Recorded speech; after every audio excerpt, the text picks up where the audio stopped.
जय हिंद प्यारे बच्चों। वेलकम टू मोटिवेशन गुरु मिथिलेश। तो बच्चों, आज हम इस क्लास में पढ़ने वाले हैं हिस्ट्री क्लास 2 है हमारा।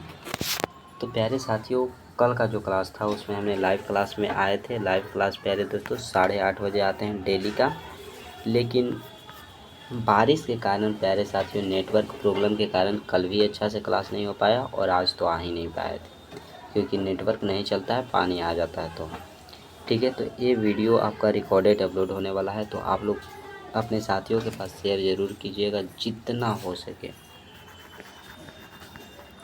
हो सके उतना सेशन को शेयर कीजिएगा और सेशन को प्यारे साथियों लाइक कर दीजिएगा। अगर जो भी बच्चे चैनल को सब्सक्राइब नहीं किए हैं वो चैनल को सब्सक्राइब करेंगे, साथ ही साथ बेल आइकन को ऑल पे सेट करेंगे, ताकि जब भी लाइव क्लास आता हूँ उसका नोटिफिकेशन मिल सके। और ये क्लास प्यारे साथियों एसएससी, जीडी, सीजीएल, सीएचएसएल इन सभी स्टूडेंटों के लिए है। एमटीएस के लिए प्यारे दोस्तों जीके जेएस का क्लास है। तो किसी भी कम्पिटिटिव एग्ज़ाम की तैयारी कर रहे हों सभी स्टूडेंट देखें, क्योंकि जीके जीएस तो सबके लिए इम्पोर्टेंट है प्यारे साथियों। ठीक है, तो देखेंगे पहला इसमें प्रश्न का है कि क्योंकि इसके पहले जो लाइव क्लास था उसमें 12 प्रश्न बताए थे, तो हमने सोचा कि 10 से ही स्टार्ट कर दें। निम्नलिखित में से कौन सा वेद संगीत से संबंधित है? बताइएगा कौन सा वेद है जो संगीत से संबंधित है प्यारे साथियों? तो यह है सामवेद। सामवेद जो कि संगीत से संबंधित है। वेद की संख्या देखा जाए तो 4 हैं। कितने वेद हैं? 4 हैं। सबसे प्राचीन वेद है, सबसे प्राचीन वेद कौन है साथियों? तो यह है ऋग्वेद, जो कि सबसे प्राचीन वेद है। ठीक है, अब यहीं से देखिएगा अथर्ववेद। अथर्ववेद है प्यारे साथियों, इसमें जादू टोना से संबंधित है। किस चीज़ से संबंधित है? जादू टोना से। आप लोग स्क्रीनशॉट ले लीजिएगा, क्योंकि स्क्रीन भर जाएंगे तो इसे डिलीट करके फिर से लिखूँगा। अथर्ववेद जो है वो जादू टोना से क्या है? संबंधित है। और जो अथर्ववेद पढ़ने वाले व्यक्ति होते हैं, पढ़ने वाले व्यक्ति यहाँ पे लिखेंगे, पढ़ने वाले को ब्रह्मा कहा जाता है। क्या कहा जाता है? ब्रह्मा कहा जाता है पढ़ने वाले को। अथर्ववेद जो पढ़ते हैं उसे ब्रह्मा कहा जाता है। अथर्ववेद जादू टोना से संबंधित है। ठीक है, ऋग्वेद की बात किया जाए तो यह भजन से संबंधित है। भजन कीर्तन होता है जिससे संबंधित है ऋग्वेद। लेकिन ऋग्वेद पढ़ने वाले व्यक्ति को होत्र कहते हैं। क्या कहते हैं? पढ़ने वाले को होत्र कहते हैं। होत्र या होता कहलाता है। पढ़ने वाले जो होते हैं ऋग्वेद को पढ़ने वाले, वो होत्र या होता कहलाते हैं। याद रखिएगा, इतना स्क्रीनशॉट लीजिए। अब चलेंगे यजुर्वेद की ओर। यजुर्वेद जो है वो अनुष्ठान से संबंधित है। किस चीज़ से संबंधित है? अनुष्ठान से। अनुष्ठान या कर्मकांड। कर्मकांड इसी को कहा जाता है, अनुष्ठान को ही कर्मकांड कहा जाता है। तो यजुर्वेद जो है वो अनुष्ठान या कर्मकांड से संबंधित है। इससे जो पढ़ने वाला व्यक्ति होता है, यजुर्वेद को पढ़ने वाला, इसको कहते हैं अथर्व। क्या कहलाता है? अथर्व कहलाता है। अथर्व कहलाता है यजुर्वेद को पढ़ने वाला, यह अथर्व कहलाता है। ऋग्वेद को पढ़ने वाला होत्र कहलाता है और अथर्ववेद को पढ़ने वाला ब्रह्मा कहलाता है। और जो सामवेद है, सामवेद को जो पढ़ने वाला व्यक्ति है यह कहलाता है उद्गाता। उद्गाता। सामवेद को पढ़ने वाला उद्गाता कहलाता है। और सामवेद जो है वो संगीत से संबंधित है। ऑप्शन नंबर डी राइट हो जाएगा। यहाँ तक क्लियर है साथियों? तो बोलिएगा, कमेंट बॉक्स में आप लोग कमेंट कर दीजिएगा। ठीक है, ये अथर्ववेद किस चीज़ से संबंधित है? तो यह है जादू टोना से संबंधित। ऋग्वेद भजन से संबंधित। यजुर्वेद अनुष्ठान एवं कर्मकांड से है। सामवेद संगीत से संबंधित है। ठीक है, ठीक है साथियों। और सबसे पुराना वेद हमने बता ही दिया, ऋग्वेद है। ऋग्वेद में मंडल जो है वो 10 भागों में बटा है। ऋग्वेद 10 मंडलों में बटा है। कितने मंडल? 10 मंडलों में क्या है? बटा है ऋग्वेद। इसमें 1028 सूक्त हैं। ऋग्वेद में सूक्तों की संख्या 1028 है। ठीक है, चलते हैं अब अगले प्रश्न की ओर। 11 नंबर देखिएगा।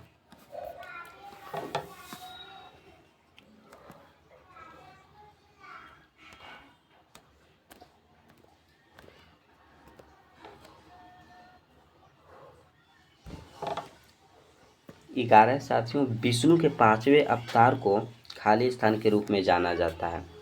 विष्णु के पांचवें अवतार को किस रूप में जाना जाता है? तो जानिएगा कि विष्णु जो हैं, विष्णु के 10 अवतार हैं। कितने अवतार हैं? 10 अवतार हैं।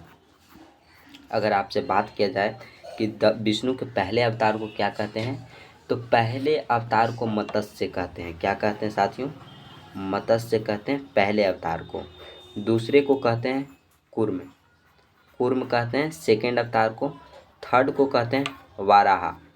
वाराह, ये थर्ड अवतार को कहते हैं। चौथे अवतार को कहते हैं नरसिम्हा।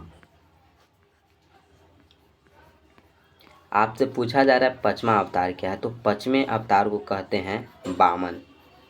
वामन कहा जाता है पांचवें अवतार को।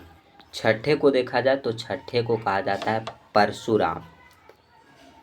परशुराम कहा जाता है छठे अवतार को। सातवें अवतार को प्रभु राम कहा जाता है, यानी कि श्री राम। आठवां अवतार की बात किया जाए तो कृष्ण कहा जाता है, भगवान कृष्ण।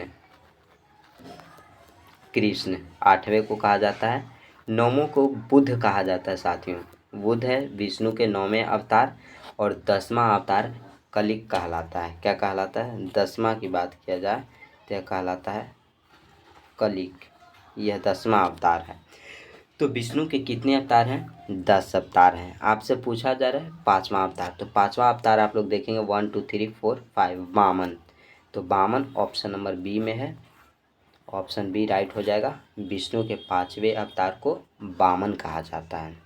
ठीक है, आगे बढ़ते हैं। आप लोग सेशन को शेयर कर दीजिएगा और सेशन को लाइक कीजिएगा अच्छा लगे तो। नेक्स्ट है कि जैन दर्शन के अनुसार जिन शब्द का अर्थ खाली स्थान है, जैन जैन दर्शन के अनुसार बताइएगा, जो जिन शब्द है इसका अर्थ क्या होता है? तो जिन का अर्थ होता है साथियों विजेता। क्या होता है? विजेता। ऑप्शन नंबर तो बी राइट हो जाएगा। लेकिन यहाँ से आपसे प्रश्न पूछा जाएगा कि जो जैन धर्म है प्यारे साथियों, जैन धर्म इसका संस्थापक कौन है? संस्थापक आप लोग बताइएगा। तो इसका संस्थापक है ऋषभ देव। कौन है? ऋषभ देव, जो कि जैन धर्म का संस्थापक हैं। और इसका वास्तविक संस्थापक आपसे पूछा जाए, वास्तविक जैन धर्म के वास्तविक संस्थापक कौन है, तो आप लोग बताइएगा। वास्तविक संस्थापक की बात किया जाएगा तो महावीर स्वामी हैं। कौन है? महावीर स्वामी, जो कि जैन धर्म का वास्तविक संस्थापक हैं। और जो जैन धर्म का संस्थापक हैं वो है ऋषभ देव। ठीक है, जो जैन धर्म है इसमें तीर्थकर की बात किया जाए कि कुल कितने तीर्थकर हैं, तीर्थकर कितने हैं, तो जैन धर्म में कुल तीर्थकर की संख्या 24 है, यानी कि 24 तीर्थकर हैं जैन धर्म में। और जो महावीर स्वामी हैं वो 24वें तीर्थकर हैं। महावीर स्वामी 24वां तीर्थकर हैं। महावीर स्वामी कितना तीर्थकर हैं? 24वां तीर्थकर हैं। तीर्थकर आपसे पूछा जाएगा कि जैन धर्म का 24वां तीर्थकर कौन है, तो महावीर स्वामी जी हैं 24वां तीर्थकर। अब यहाँ तक का स्क्रीनशॉट लीजिए तो और बताते हैं। इसमें आपसे पूछा जाएगा कि 23वां तीर्थकर कौन थे। 23वां तीर्थकर प्यारे साथियों पार्श्वनाथ थे। कौन थे? पार्श्वनाथ, जो कि जैन धर्म का 23वां तीर्थकर थे। और जो पार्श्वनाथ थे इन्होंने 4 महाव्रत जोड़े हैं। कितने महाव्रत? महाव्रत जोड़े हैं। कितने महाव्रत? 4 महाव्रत। आपसे पूछा जाएगा कि जैन धर्म का 23वां तीर्थकर कौन थे, तो पार्श्वनाथ। पार्श्वनाथ ने कितने महाव्रत जोड़े, तो 4 महाव्रत जोड़े। कौन कौन से महाव्रत जोड़े हैं? तो पहला देखिएगा, पहला है कि सत्य महाव्रत, सत्य। सेकंड है अहिंसा, क्या है, सेकंड महाव्रत अहिंसा है। थर्ड अस्तेय है, तीसरा क्या है, अस्तेय, आधा स ते, अस्तेय है तीसरा। और चौथा की बात किया जाए तो चौथा है अपरिग्रह, अपरिग्रह, अपरिग्रह,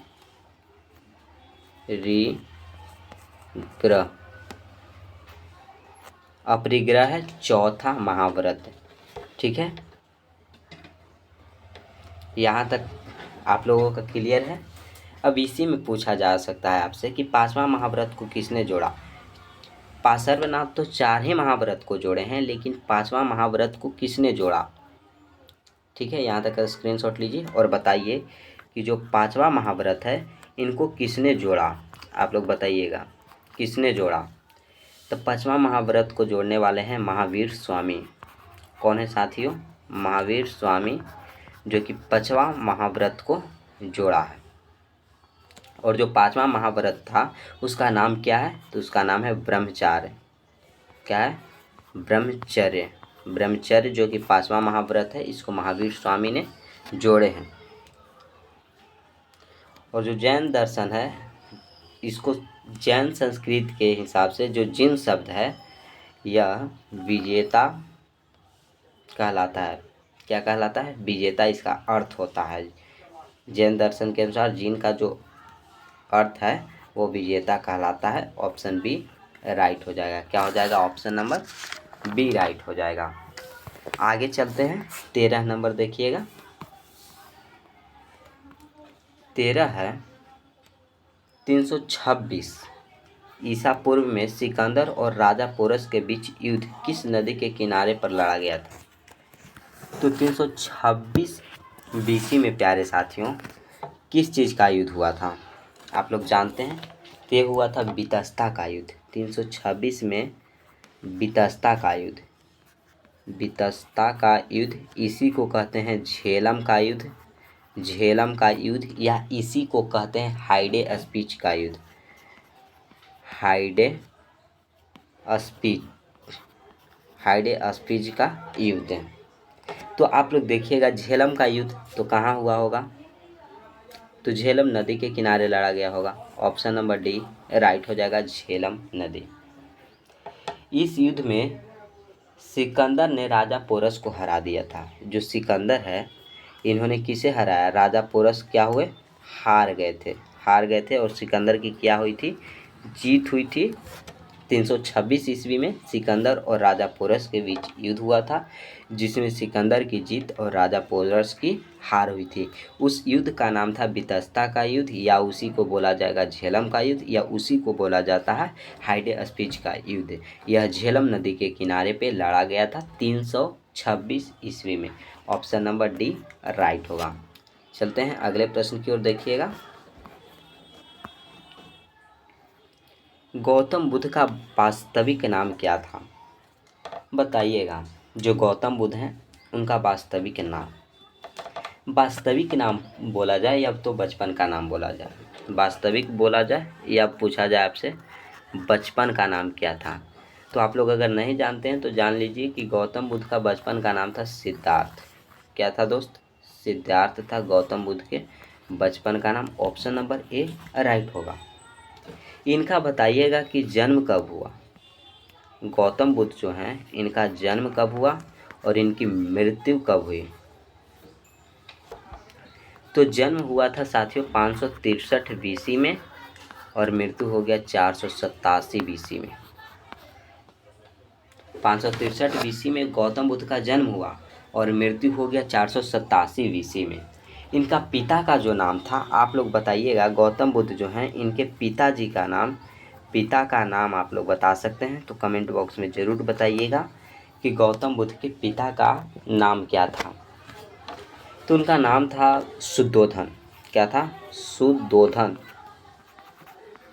शुद्धोधन उनका नाम था। इन्होंने गौतम बुद्ध 29 वर्ष की उम्र में, कितने वर्ष की उम्र में, 29 वर्ष की उम्र में घर को अपना त्याग दिया। घर क्या किया, त्याग दिए थे। पूछा जाए कि गौतम बुद्ध कितने वर्ष की आयु में अपने घर को त्यागे, तो साथियों 29 वर्ष के आयु में अपने घर को त्यागे। इन्होंने 6 वर्ष तप किया था। कितने वर्ष? 6 वर्ष गौतम बुद्ध जो थे वो उन्होंने तप किया। कहाँ में? बोध गया में।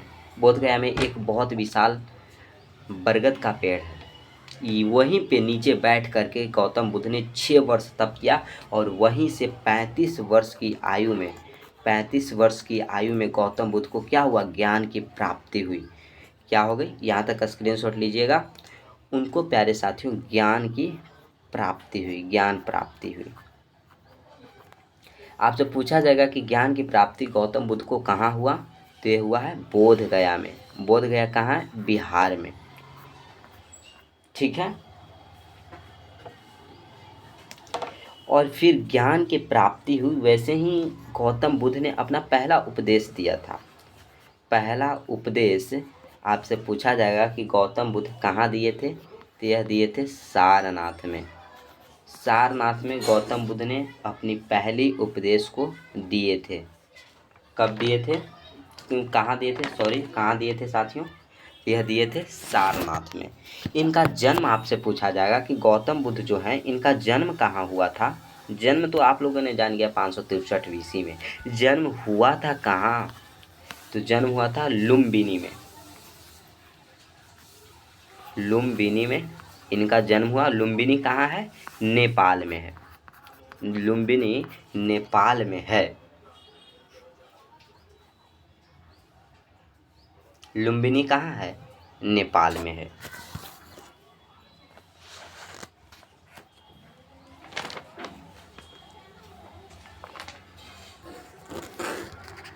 अब हो गया हो तो आगे चलें। आगे चलते हैं साथियों।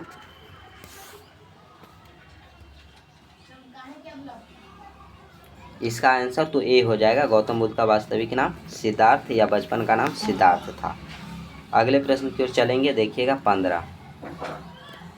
बुद्ध के उपदेश किस भाषा में है? जो भगवान बुद्ध हैं इनकी उपदेश जो है वो किस भाषा में है? तो यह है पाली भाषा में। किस भाषा में? पाली भाषा में। पाली जो है यह प्राकृत भाषा का ही रूप है। क्या है? प्राकृत भाषा का रूप है पाली। पहला उपदेश कहाँ दिए थे गौतम बुद्ध? सारनाथ में दिए थे। सारनाथ में पहला उपदेश दिए थे गौतम बुद्ध ने। चलेंगे अगले प्रश्न की ओर। 16 नंबर देखिएगा। निम्नलिखित में से कौन सा बौद्ध स्थल उत्तर प्रदेश में स्थित है? बताइएगा कौन सा बौद्ध स्थल है जो उत्तर प्रदेश में स्थित है? तो है सारनाथ। सारनाथ जो है उत्तर प्रदेश में स्थित है। सारनाथ में ही गौतम बुद्ध ने पहला उपदेश दिए थे। पहला क्या दिए थे? उपदेश दिए थे। आप लोग देखिएगा पहला उपदेश कहाँ दिए थे? सारनाथ में। सारनाथ में कौन सा गुफा है? गुफा आपसे पूछा जाएगा। सारनाथ में कौन सा गुफा है? तो ऋषि पत्तनम गुफा है। कौन है साथियों? ऋषि पत्तनम। सारनाथ में ऋषि पत्तनम गुफा है। जो सारनाथ है यहीं पे गौतम बुद्ध ने 5 सन्यासों को अपना उपदेश दिए थे। कितने सन्यासी? 5 सन्यासी। 5 सन्यासी को गौतम बुद्ध ने सारनाथ में अपना पहला उपदेश दिए थे। ठीक है, ऑप्शन नंबर डी राइट हो जाएगा। चलें अगले प्रश्न की ओर। अगला पे आप लोग फोकस कीजिएगा। 17 देखिएगा।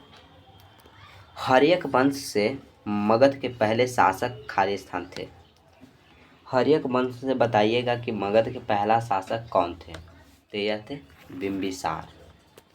बिंबिसार जो थे वो हर्यक वंश से मगध के पहले शासक थे। आप लोग बताइएगा कि प्राचीन मगध के संस्थापक कौन थे? तो प्राचीन मगध के संस्थापक थे प्यारे साथियों बृहद्रथ। बृहद्रथ थे। बृहद्रथ जो कि प्राचीन मगध का संस्थापक थे। और जो यह बृहद्रथ हैं इन्होंने बृहद्रथ वंश का स्थापना किया। किस वंश का स्थापना किया? बृहद्रथ वंश। बृहद्रथ ने बृहद्रथ वंश की स्थापना किया। इनका जो पुत्र है बृहद्रथ का पुत्र, उसका आप लोग नाम बता सकते हैं कि नाम क्या था? तो नाम था जरासंध। जरासंध। बृहद्रथ का पुत्र का नाम था जरासंध। मगध का संस्थापक कौन था? यह तो प्राचीन मगध था प्यारे दोस्तों।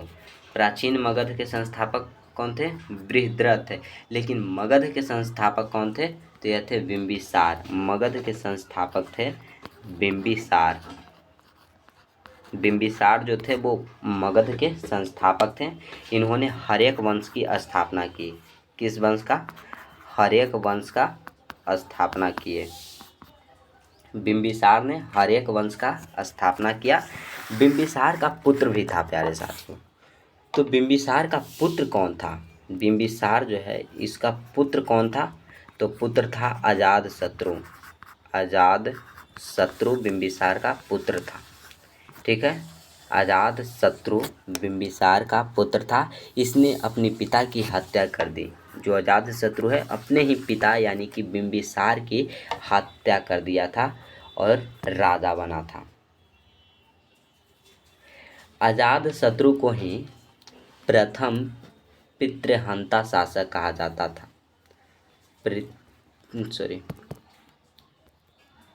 प्रथम क्या? पितृहंता शासक कौन था? अजातशत्रु।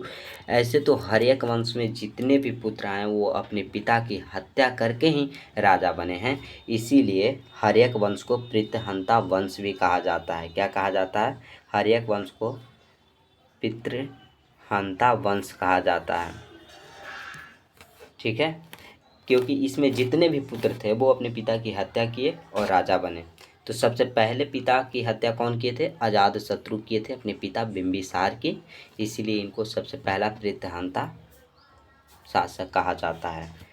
तो बताइएगा, जो अपने पिता की हत्या कर रहा है वो प्रजा के क्या दुख सुख को समझता होगा? तो साथियों, हर्यक वंश के मगध के पहले शासक कौन थे? तो आप लोग जान गए होंगे, बिंबिसार थे। ऑप्शन नंबर बी राइट हो जाएगा, बिंबिसार। नेक्स्ट देखिएगा 18 नंबर। निम्नलिखित में से कौन नंद वंश का अंतिम शासक था? नंद वंश का अंतिम शासक। तो नंद वंश का अंतिम शासक था साथियों घनानंद। घनानंद जो कि नंद वंश का अंतिम शासक थे। ऑप्शन ए राइट हो जाएगा। नंद वंश का संस्थापक कौन थे? संस्थापक आप लोग बताइएगा, संस्थापक कौन थे? तो ये थे महापद्म नंद। कौन थे? महापद्म नंद। महापद्म नंद जो थे वो नंद वंश के संस्थापक थे। घनानंद की हत्या किसने की? घनानंद जो हैं इनकी हत्या बताइए किसने की? इनका भी हत्या हुआ था। और कौन किए थे? चंद्रगुप्त मौर्य किए थे। चंद्रगुप्त मौर्य। चंद्रगुप्त मौर्य जो हैं वो घनानंद की हत्या किए थे। और चंद्रगुप्त मौर्य इनको हत्या करने के बाद 322 बीसी में मौर्य वंश की स्थापना किया। क्या किए हैं? मौर्य वंश के स्थापना कब किए? 322 बीसी में स्थापना किए हैं। याद रहेगा, स्क्रीनशॉट लीजिएगा। अब मिटाते हैं, ठीक है। चंद्रगुप्त मौर्य के माता का नाम आप लोग बता सकते हैं। चंद्रगुप्त मौर्य, इनका माता का नाम आप लोग बताएंगे। माता का नाम क्या था? तो चंद्रगुप्त मौर्य के माता का नाम था मूर। इसको संस्कृत में कहा जाता है मयूर।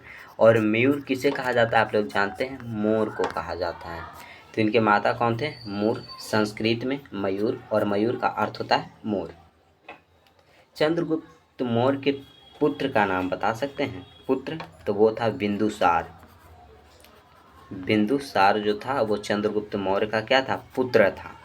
और बिंदुसार के पुत्र कौन था? बिंदुसार के आप लोग बताएंगे। सॉरी, थोड़ा सा रुकिएगा, वेट कीजिएगा। इनका पुत्र कौन था? बिंदुसार के पुत्र, तो पुत्र थे अशोक। अशोक जो हैं वो बिंदुसार के पुत्र हैं। बिंदुसार जो हैं वो चंद्रगुप्त मौर्य के पुत्र हैं। ठीक है, ऑप्शन नंबर ए इसका राइट होगा घनानंद। आगे चलते हैं अगले प्रश्न की ओर, देखिएगा 19। चंद्रगुप्त मौर्य खाली स्थान में पैदा हुए थे, यानी कि इनका जन्म कब हुआ था, यही पूछा जा रहा है। तो 340 ईस्वी पूर्व में, ईस्वी पूर्व इनका जन्म हुआ था। ऑप्शन नंबर ए राइट हो जाएगा। 340 ईसा पूर्व चंद्रगुप्त मौर्य पैदा हुए थे। इनका माता आप लोग जान गए होंगे, मूर हैं, पुत्र बिंदुसार, और बिंदुसार के पुत्र अशोक थे। ऑप्शन ए राइट होगा। चलते हैं अगले प्रश्न की ओर। 563 ये गौतम बुद्ध का जन्म हुआ था। गौतम बुद्ध का जन्म 563 में। आगे चलते हैं।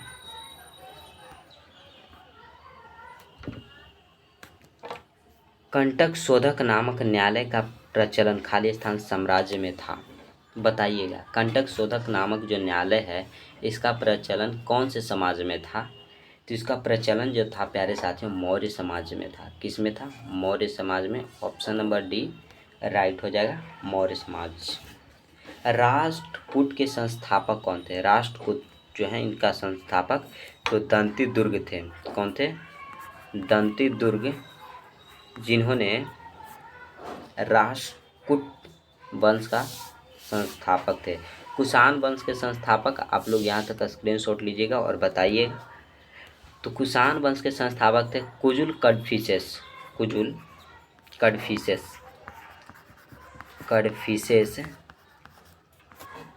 जो कि कुषाण वंश के संस्थापक थे। चोल वंश के संस्थापक थे विजयालय चोल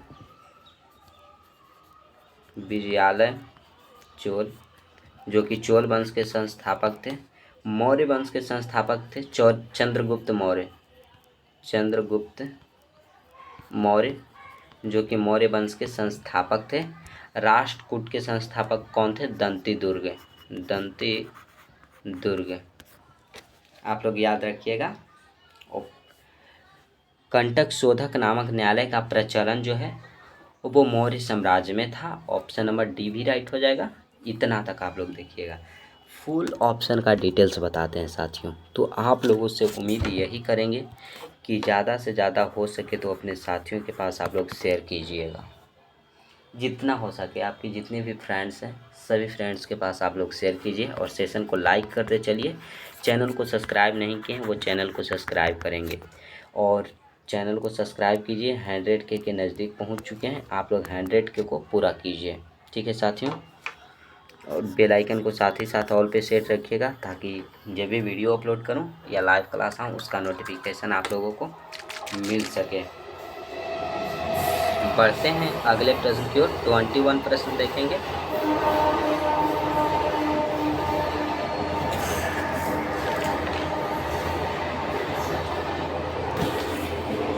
अगला प्रश्न देखिएगा साथियों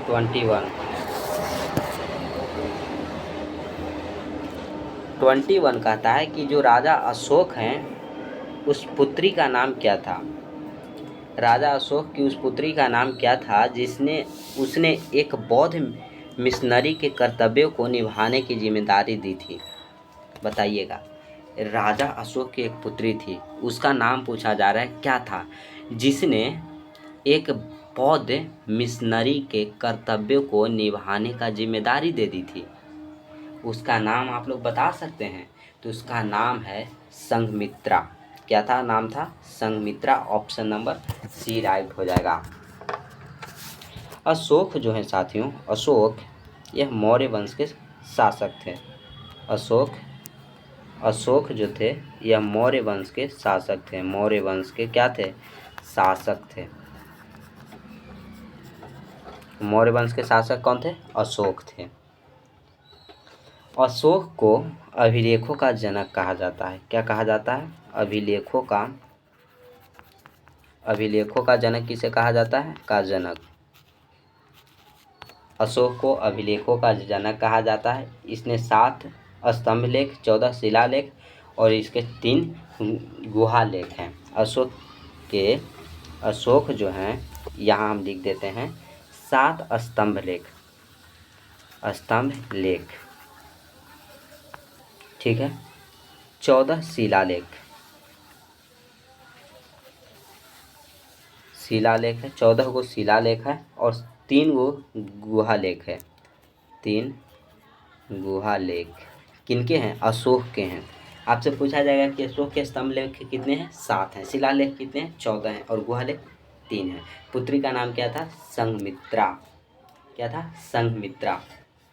अशोक के लिपियों की बात किया जाए साथियों कि अशोक के लिपि किस देश में क्या थी, तो भारत में जो अशोक की लिपि थी वो आप लोग कमेंट में बताइएगा। पाकिस्तान का बताइएगा प्यारे साथियों, पाकिस्तान। आगे हो गया अफ़गानिस्तान, और एक और पूछ लें, एक और हटेगा यहाँ पे, तो बता दीजिएगा तुर्की। तुर्की का क्या था? तो पहले बता देते हैं तुर्की से ही। तो तुर्की का था ग्रीक। तुर्की की लिपि क्या था? अशोक का ग्रीक था। और अफ़गानिस्तान का क्या था? अरमाइक था। अरमाइक लिपि था।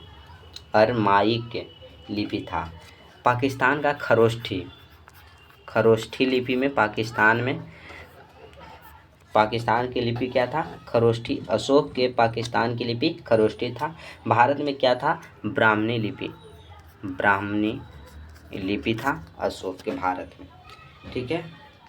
अशोक के पुत्र भी थे और पुत्री भी थे। तो पुत्री का नाम तो संघमित्र था, लेकिन पुत्र का नाम क्या था? पुत्र का नाम था महेंद्र। क्या था साथियों? महेंद्र था। पुत्र का नाम था महेंद्र।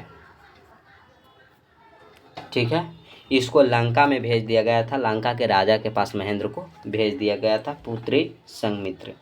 चलते हैं आगे। ऑप्शन नंबर इसका तो सी राइट हो जाएगा। आगे चलते हैं।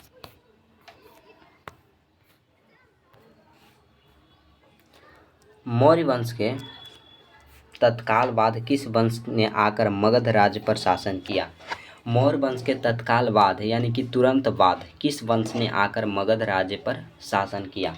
तो मगध पे तुरंत बाद शासन करने वाले हैं शुंग वंश। किसने शासन किया? शुंग वंश ने। ऑप्शन नंबर बी राइट हो जाएगा, शुंग वंश।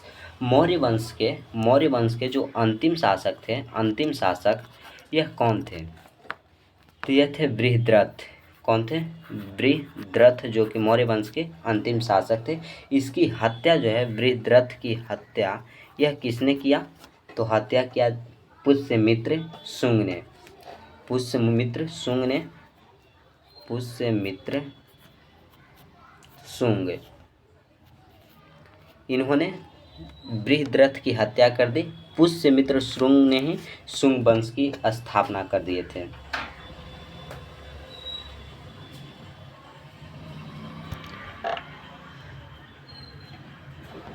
शुंग वंश का अंतिम शासक कौन था? शुंग वंश का आप लोग बताइएगा, अंतिम शासक कौन बना? तो शुंग वंश का प्यारे साथियों जो अंतिम शासक थे वो देवभूति थे। कौन थे? देवभूति, जो कि शुंग वंश के अंतिम शासक थे। इनकी हत्या जो है, इनकी भी हत्या कर दी गई। सबकी हत्या ही हो रही है, कोई अपने आप से मर ही नहीं रहा है यार, सब तो हत्या ही पढ़ने को मिल रहा है। इसकी हत्या वासुदेव किए थे। कौन किए थे?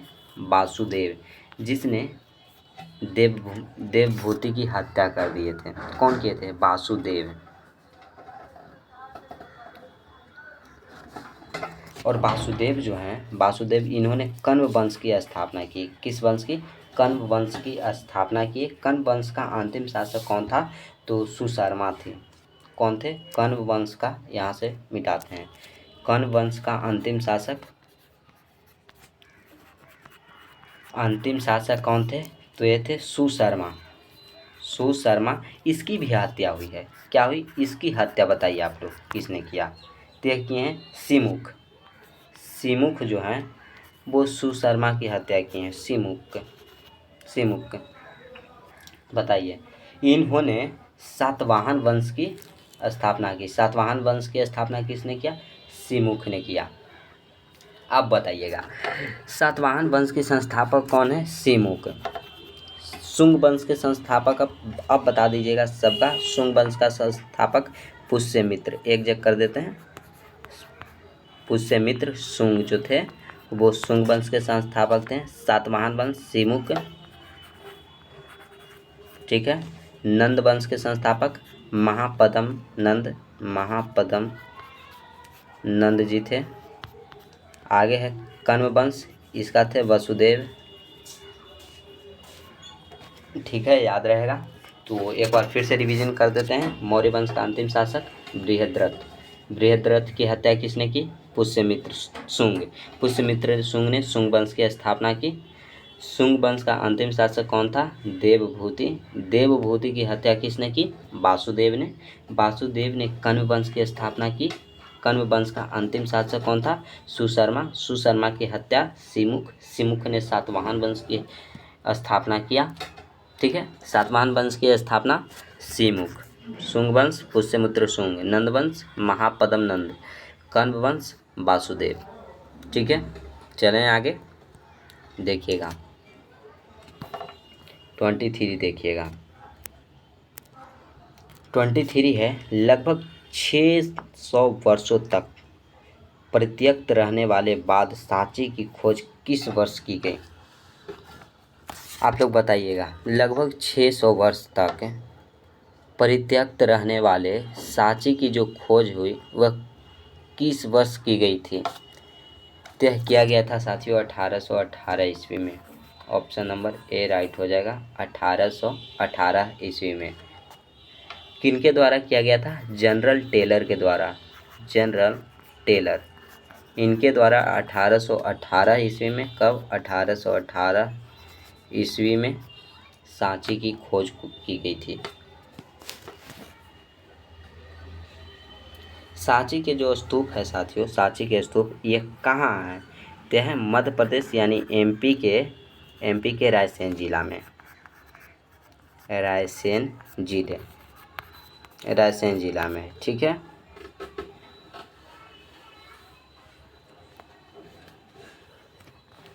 इसको प्यारे साथियों, जो सांची के स्तूप हैं इनको 1989 ईस्वी में यूनेस्को द्वारा, किनके द्वारा?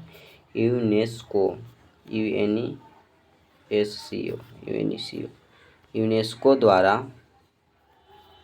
यूनेस्को द्वारा विश्व विरासत स्थलों में शामिल कर लिया गया।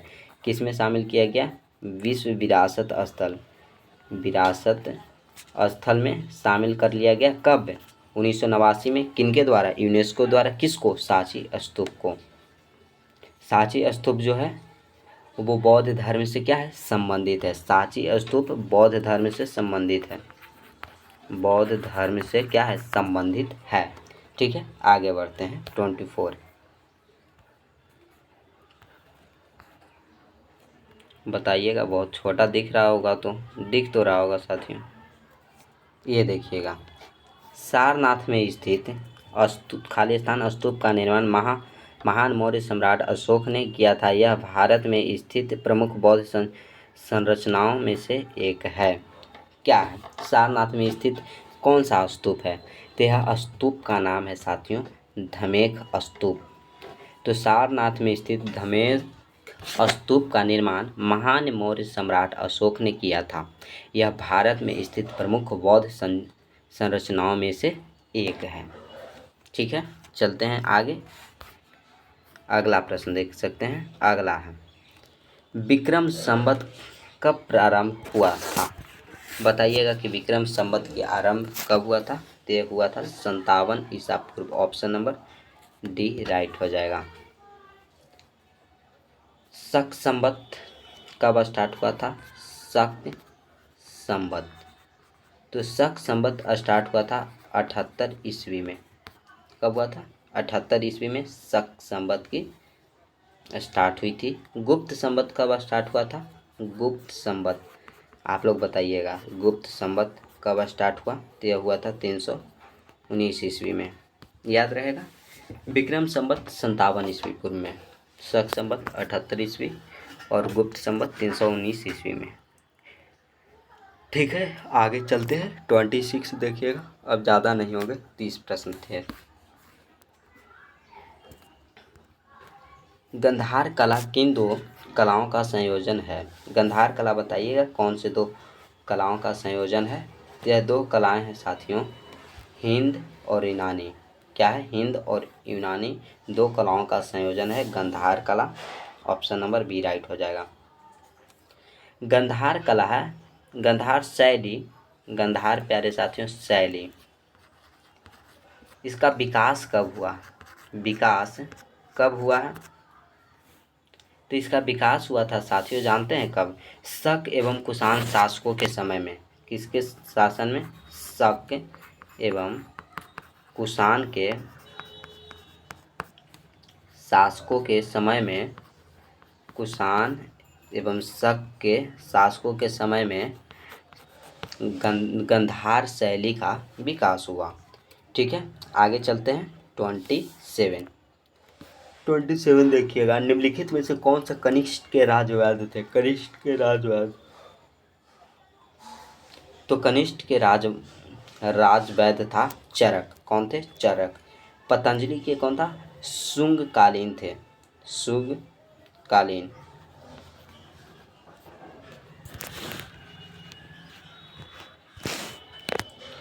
अब देखिएगा, वसुमित्र, नागा अर्जुन, चरक और एक थे अश्वघोष। कौन थे? एक थे अश्वघोष आप लोग याद रखिएगा जो बता रहे हैं, अश्वघोष। ये सब क्या थे? कनिष्क के समकालीन थे। ये चारों जो थे वो कनिष्क के समकालीन थे। किनके समकालीन?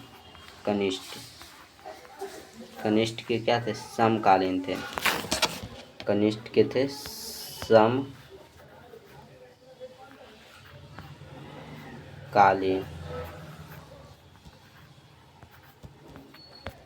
थे। कनिष्क के क्या थे? समकालीन थे। ठीक है, ऑप्शन सी राइट हो जाएगा।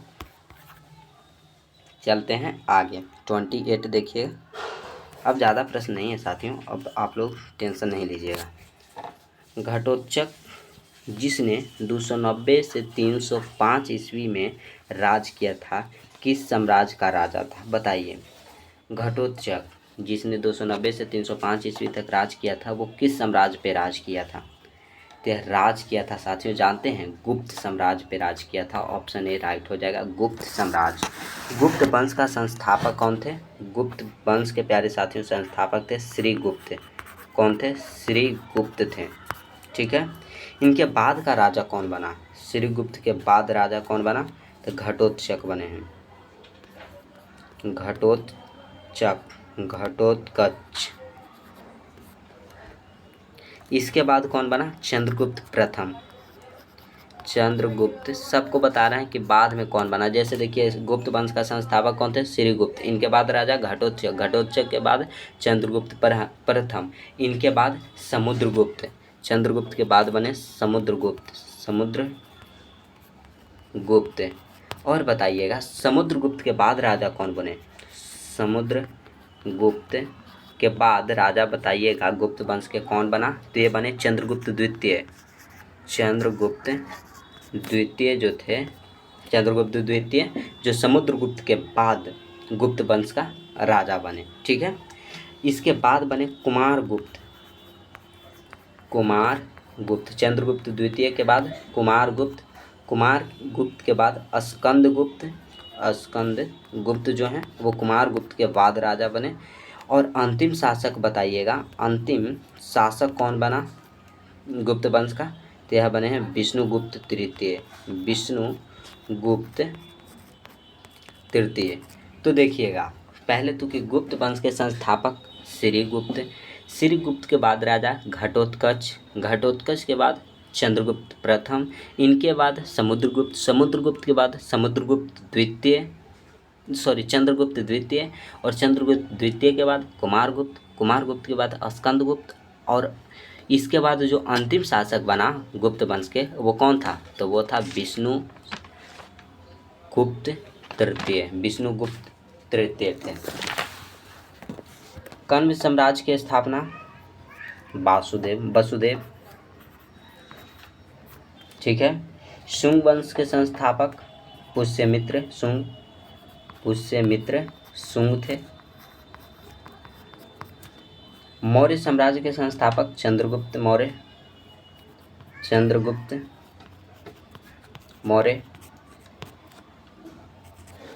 गुप्त वंश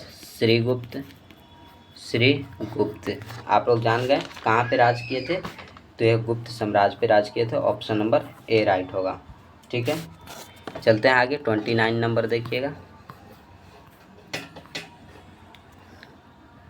किस स्तंभ शिलालेख में समुद्रगुप्त की उपलब्धियों अभिलेखित की गई है जो अपनी विजय के लिए नेपोलियन ऑफ इंडियन के नाम से जाने जाते हैं? तो नेपोलियन ऑफ इंडियन के नाम से प्यारे साथियों जाने जाने वाले हैं। ऑप्शन नंबर आपका डी हो जाएगा, इलाहाबाद स्तंभ। आपको दिख रहा है इतना छोटा हो गया है, क्या मैं करूं, मुझे कुछ समझ नहीं आ रहा है। ये प्यारे साथियों इलाहाबाद स्तंभ में है। विजय स्तंभ जो है साथियों, इसको कृति स्तंभ भी कहा जाता है। क्या कहा जाता है? कृति स्तंभ। कृति स्तंभ भी इसे कहा जाता है। और जो विजय स्तंभ है इसको राणा कुंभा ने बनवाया था। किसने बनवाया था? राणा कुंभा। कैसा कैसा नाम आता है यार। लौह स्तंभ, इसको चंद्रगुप्त द्वितीय बनवाए थे। कौन बनवाए थे? चंद्रगुप्त द्वितीय। इन्होंने लौह स्तंभ को बनवाया था।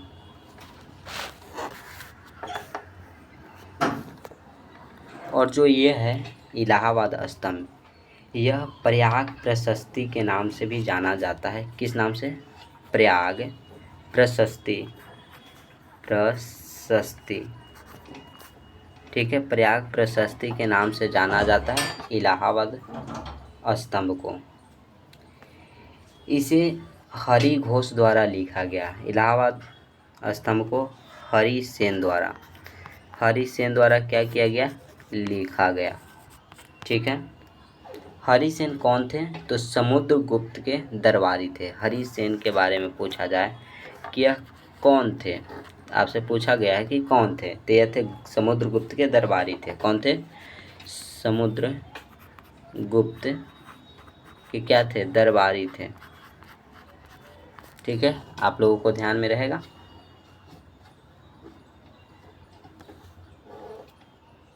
समुद्रगुप्त को प्यारे साथियों भारत का नेपोलियन कहा जाता है।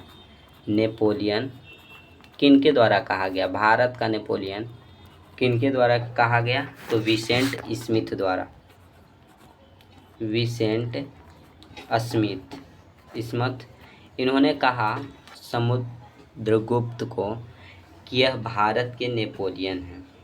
ठीक है, समुद्रगुप्त को विद्या प्रेमी भी कहा जाता है। समुद्रगुप्त जो हैं, देखिएगा आप, समुद्रगुप्त साथियों थोड़ा सा रुक सकते हैं आप लोग।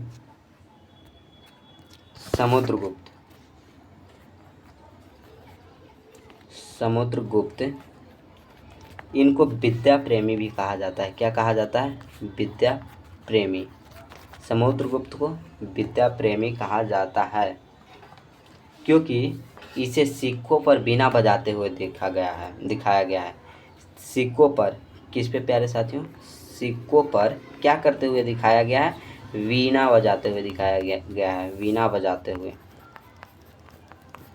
ठीक है, वीणा वादनी बरंदे, वीणा वादनी बरंदे। अगले प्रश्न की ओर चलते हैं।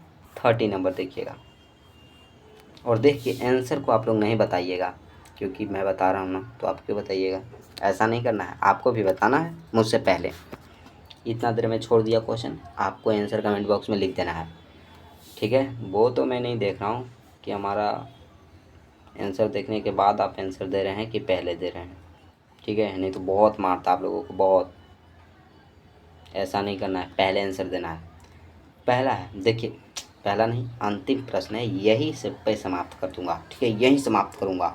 निम्नलिखित में से किस अभिलेख या शिलालेख में सती प्रथा का प्राचीनतम स्तंभ मिलता है? बताइएगा, कौन से अभिलेख या शिलालेख में सती प्रथा का प्राचीनतम संदर्भ मिलता है? यह मिलता है भानुगुप्त का एक एरन शिलालेख में। भानुगुप्त का एरन शिलालेख है, इसमें प्राचीनतम संदर्भ मिलता है। किस चीज़ का? सती प्रथा का। ऑप्शन बी राइट हो जाएगा। और जो भानुगुप्त का प्यारे साथियों जो एरन अभिलेख है इसको 510 ईस्वी में माना गया था। ठीक है। एरन अभिलेख है जिसमें एक सेनापति था। एरन अभिलेख में साथियों, एरन अभिलेख में एक सेनापति था, गोपराज। कौन था? गोपराज एक सेनापति था। इसके मरने पर पत्नी को जिंदा जलाया गया था। ये मर गया था प्यारे दोस्तों, क्या हो गया था? मर गया था। देखिए, इसकी केवल हत्या नहीं हुई है, यही तो हम देख रहे हैं कि आज मरा है। आज नहीं मरा मतलब अपने इतिहास में मर गया, लेकिन सबकी हत्या ही सुना था, लेकिन इसे सुन लिया गोपराज को कि ये अपने से मर गया है। कितना अच्छा हुआ होगा इसके साथ, कितना अच्छा था, अपने से मर गया बेचारे। पूरी ज़िंदगी जिया या नहीं जिया वो तो मुझे पता नहीं, लेकिन ये अपने से मर गया है। और जब ये मरा तो बहुत दुख की बात है, इसकी जो पत्नी है, पत्नी को जिंदा जला दिया गया। क्या किया गया? जिंदा जलाया गया साथियों। क्या किया गया? जिंदा। देखिए, लड़कियों के साथ इतिहास से ही बुरा होते आ रहा है। समाज में इन्हीं लोग के साथ कष्ट होता है, आज रहे या इतिहास में रहे। अरे गोपराज ने मर गया यार, उसकी पत्नी को जिंदा क्यों जला दिया? उसे मार कर जलाना चाहिए था यार। ऐसा कोई करता है क्या? उसे मार देता फिर से जला देता, यानी कि उसकी हत्या करता फिर जलाता। तो नहीं, तुम जलो लेकिन जिंदा जलो। जलो मगर दीप की तरह जलो, नहीं जलो मगर जिंदा जलो। क्या बात है। तो प्यारे साथियों, इसके बाद हुआ कि 1829 ईस्वी में सती प्रथा का अंत हुआ। क्या हुआ? सती प्रथा का अंत कर दिया गया। सती प्रथा का अंत किया गया विलियम बैटिक के द्वारा। किनके द्वारा? पूछा जाएगा, किनके द्वारा सती प्रथा को अंत किया गया? विलियम बैटिक के द्वारा। विलियम बैटिक, विलियम बैटिक के द्वारा सती प्रथा का क्या किया गया? अंत किया गया। लेकिन प्रयास भी किसी ने किया था। प्रयास किसने किया था? सती प्रथा का अंत करने के लिए प्रयास भी किसी ने किया था।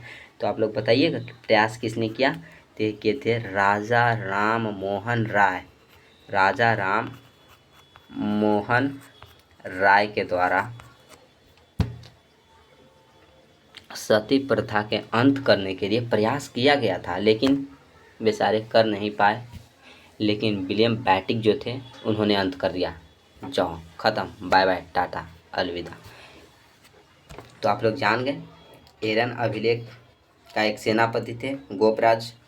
गोपराज को मरने के बाद उनके पत्नी को जिंदा जलाया गया। ये तो नाइंसाफ़ी है यार, ऐसा नहीं करना चाहिए था। तो भी मैं भी बोल रहा हूँ, ऐसा नहीं करना चाहिए था। उसे मार दिया गया होता, जला दिया जाता, ये कोई दिक्कत नहीं था। लेकिन ऐसे जिंदा जला दिया, इधर से उधर तड़प रही होंगी। तो देखिए, अब सेशन के बाद आ जाए तो सेशन अच्छा लगा हो तो लाइक ज़रूर करिएगा, और नहीं करिएगा तो डिसलाइक के कर दीजिएगा। का कोई दिक्कत है आपसे? नहीं है, आपके मन। लाइक कीजिए या तो डिसलाइक कीजिए, या तो नहीं कीजिएगा तो मैं कुछ करूँगा? आपको देख रहा हूँ नहीं ना, इसलिए आपको करना ज़रूरी है। लाइक या डिसलाइक करें, लेकिन करें। चैनल को अभी तक सब्सक्राइब नहीं किया तो चैनल को सब्सक्राइब करें, साथ ही साथ बेल आइकन को ऑल पे सेट करें, क्योंकि जब भी वीडियो अपलोड करूं या लाइव क्लास आऊँ, डेली का तो मैं लाइव क्लास आता ही हूँ सुबह में 8:30 बजे। कब? सुबह में। लेकिन इधर पानी पड़ रहा है साथियों, पानी, बारिश की वजह से नेटवर्क नहीं चल रहा है। और पानी भी बहुत ज़रूरी है, पानी भी पड़ना बहुत ज़रूरी है। तो पानी नहीं पड़ेगा तो हमारा जीवन कैसे चलेगा? तो पानी पड़ने दो, 1-2 दिन क्लास छूटे तो छूटे, लाइव क्लास रिकॉर्डेड ही पढ़ना है, लेकिन पानी पड़ना चाहिए। पानी क्या होना चाहिए? पड़ना चाहिए। तो पानी पड़ने के लिए क्या करना पड़ेगा? आप लोग पेड़ लगाइए, पेड़ लगाइएगा ताकि पानी बेहतर हो, ज़्यादा से ज़्यादा हो। इधर तो आज बहुत अच्छा बारिश आया, कल भी आया, मैं बहुत खुश हूँ। और पानी में नहाया, बहुत मज़ा आया। क्या आया? मज़ा आया। ठीक है। तो आप लोग चैनल को सब्सक्राइब कीजिए, क्योंकि हमारा चैनल जो है वो 100 के सब्सक्राइबर कंप्लीट होने में बहुत कम सब्सक्राइबर बचे हैं। 21 बोल रहा हूँ, 19 यानी 19 के बचा हुआ है, 19,000 का सब्सक्राइबर कम है। तो अगर आप लोगों का सपोर्ट रहा तो कुछ ही पल में 100 के हो सकता है, आप लोग ऐसा कर सकते हैं। तो आप लोग कीजिए, ठीक है। आज यहीं तक रखते हैं, फिर मिलते हैं अगले लाइव क्लास में ही मिले या तो रिकॉर्डेड में मिले। अब देखिएगा कैसा मौसम है, ठीक है। तो जय हिंद साथियों, बस आज यहीं तक रखते हैं।